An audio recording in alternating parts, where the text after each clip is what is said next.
c'est très important. La fidélité, c'est paye. Parce que Dieu récompense les gens fidèles. Et nous allons voir ce que la Bible nous dit de la fidélité. La fidélité est une vertu fondamentale de Dieu qui est ferme, stable et digne de confiance dans ses promesses et ses engagements. Est une qualité que Dieu attend de ses croyants. La fidélité est une qualité que Dieu attend de chaque croyant. C'est la chose la plus importante. Même dans la société, c'est la chose la plus importante. Si tu n'es pas fidèle, dans la société, tu ne seras pas actif. Même dans l'église, si tu n'es pas fidèle, il y a quelque chose qui ne va pas. Dans la fidélité implique la foi en Dieu, la loyauté envers les doctrines, envers sa parole, le respect de ses commandements, l'engagement dans l'alliance avec le Seigneur et la constance dans les relations humaines et les responsabilités confiées. Donc, la fidélité vraiment est une très grande vertu que Dieu est en train de chercher dans les croyants. Parce que tu peux être un croyant, mais ne pas être fidèle. Il y a ceux qui sont croyants, mais ne sont pas fidèles. Dans la fidélité, ce sont des vertus que Dieu cherche dans les croyants. Et ce n'est pas de n'importe qui. C'est pour des personnes qui ont foi en Dieu. C'est pour des personnes qui ont confiance en Dieu. C'est pour des personnes qui savent que non, qui sont loyales à Dieu. Et on dit bien ici même que l'engagement de l'alliance avec le Seigneur et la constance dans les relations humaines.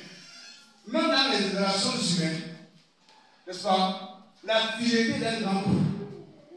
Si tu n'es pas fidèle à ton pasteur, tu n'es pas fidèle à ton dirigeant, tu n'es pas fidèle au responsable dans ton service, tu n'es pas fidèle à ton patron, à ton boss, les choses ne vont pas marcher comme Dieu veut que ça marche. Parce que Dieu n'aime pas les gens qui sont infidèles. Dieu aime la fidélité et récompense ceux qui sont fidèles.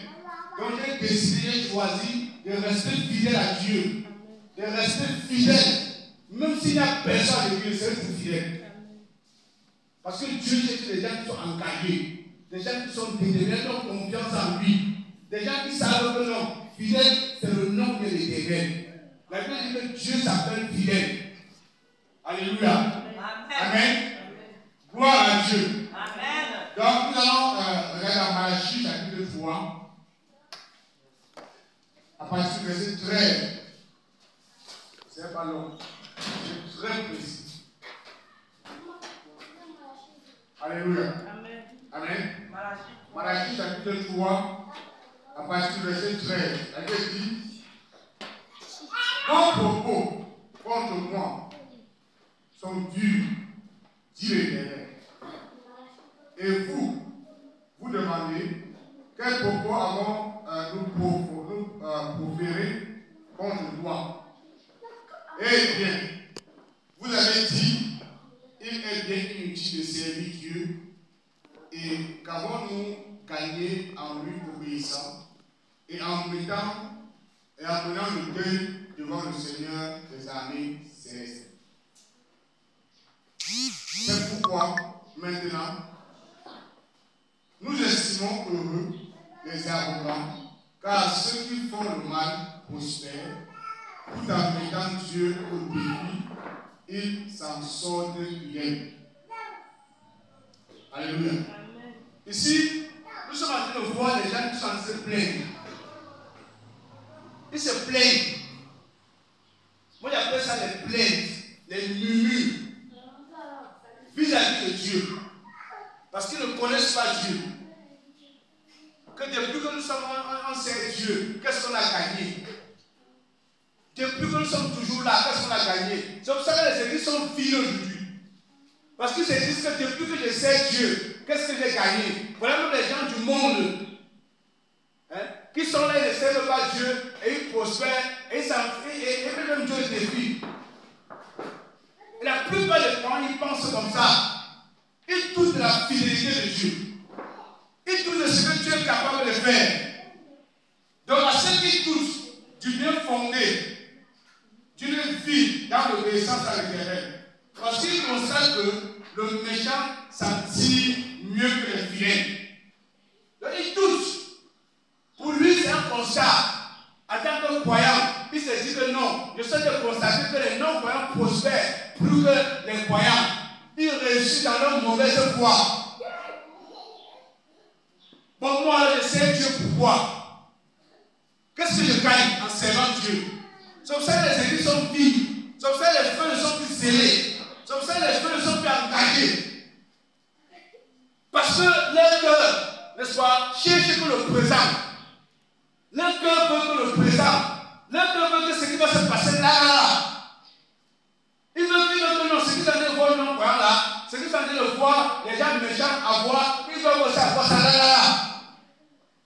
Leur vie chrétienne, c'est sur le présent. Ils veulent gagner maintenant. Ils veulent que ça marche maintenant. C'est pour ça qu'ils envient les non-croyants. Ils ne savent pas comment ils vont prospérer. Où ils sont dans la grosse foi, où ils sont dans la franc-maçonnerie. Ce n'est même pas ça leur problème. Ils doutent de la fidélité de Dieu à les garder. Ils croient mais dans la puissance des ténèbres que la puissance de Dieu. Ils disent la puissance des ténèbres qui a enrichi. Donc quand on voit l'enfant de Dieu être riche, ça ne s'appelle les mains. On ne croit pas. On ne croit pas. On dit que c'est impossible que quelqu'un puisse réussir sans tremper les mains. C'est pour ça que les églises sont vides. Les feux sont tournés derrière la franc-maçonnerie. Ils veulent le là. Ils veulent ce qu'ils vont gagner maintenant. C'est pour ça que les églises sont devenues vides. Les frères ont abandonné Dieu. Ils ont douté de la fidélité de Dieu. Ils sont partis embrasser l'occultisme, la sorcellerie, la magie. C'est ça. Écoutez frère, ce matin tu veux parler à l'église. Amen. Tu veux parler à l'église.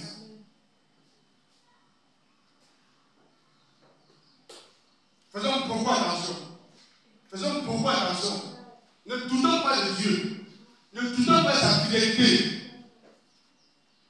Écoutez ce que Romain dit. Romain chapitre 3. Romain chapitre 3. Le verset 3.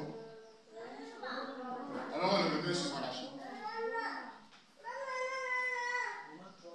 Romain chapitre 3. Le verset 3. Nous serons. Et on va lire ça avec nous. Romains 3, verset 3. Je lis dans le nom du Seigneur Jésus. Et quoi?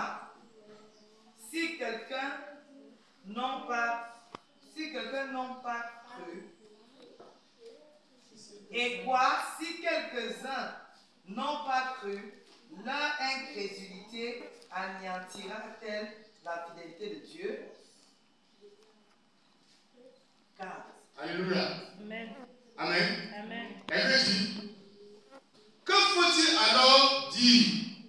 Si certains leur ont été infidèles, leur infidélité anéantira-t-elle la fidélité de Dieu reconnue?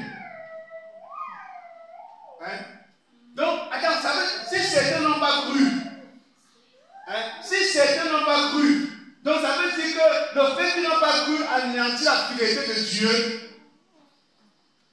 Alors que je sais que quelqu'un disait avec moi, le problème ce sont nos cœurs, c'est nos cœurs. Dieu regarde nos cœurs. Le problème avec les enfants de Dieu, ce sont nos cœurs. Nos cœurs ont douté de la fidélité de Dieu. C'est nos cœurs qui sont le problème. C'est le cœur des enfants de Dieu qui est le problème. Parce que nous avons douté de la fidélité de Dieu. Nous n'avons pas cru que Dieu est vraiment fidèle. Que Dieu est capable d'agir dans nos vies. Dieu est capable de se lever dans nos vies. Nous n'avons pas cru ça. C'est pour ça que, Romain, frère, la première fois que je demande aux frères, il écrit, il demande que je dis, mais dites-moi, je veux vraiment comprendre. Si ces deux personnes n'ont pas cru, ça veut dire que tu es fidèle. Mais nous ne sommes pas bornés par le diable. Non, nous ne sommes pas détruits par le diable. Non. direction que le diable détruit nos pensées. Nous devons changer de système de pensée. Nous devons changer de mentalité vis-à-vis de Dieu. Notre Dieu est fidèle. Alléluia. Alléluia. Notre Dieu est fidèle. Notre Dieu est fidèle. Alléluia. Il est fidèle. Il est fidèle. Donc si quelqu'un ne s'est pas engagé, si quelqu'un n'est pas fidèle, le problème n'est pas Dieu. Le problème c'est son cœur. C'est parce qu'il veut le nada. Où sont les frères à l'église? Où sont les frères? Ils sont en train de donner les excuses. Ils sont en train de donner les raisons. Ils sont en train de donner les raisons. Parce qu'ils ne croient pas la vérité de les libérer, de les guérir, d'opérer un miracle dans leur vie. Ils ne croient pas. Ils veulent se lever pour faire d'eux-mêmes. Ils veulent construire leur vie d'eux-mêmes. Ils disent que Dieu est là. Dieu a dit de perdre le temps. Dieu perd le temps. Alors, c'est pour ça qu'ils se lèvent. Ils se lèvent eux-mêmes. Ils veulent prendre leur vie en main pour essayer de faire, pour essayer de fabriquer ce qu'ils devaient attendre de faire. Les frères ne croient plus en Dieu. Ils ne croient plus à la fidélité de Dieu. Ils ne croient plus que Dieu va prendre quelqu'un de zéro et faire devenir un héros. Les frères ne croient plus. Où est le passion de foi? Où est le passion de foi? Où est le passion de foi? Où est le passion de la foi des frères? Les frères, foi d'avant, la foi d'antan. Alléluia. Amen. Amen. Amen. Alléluia.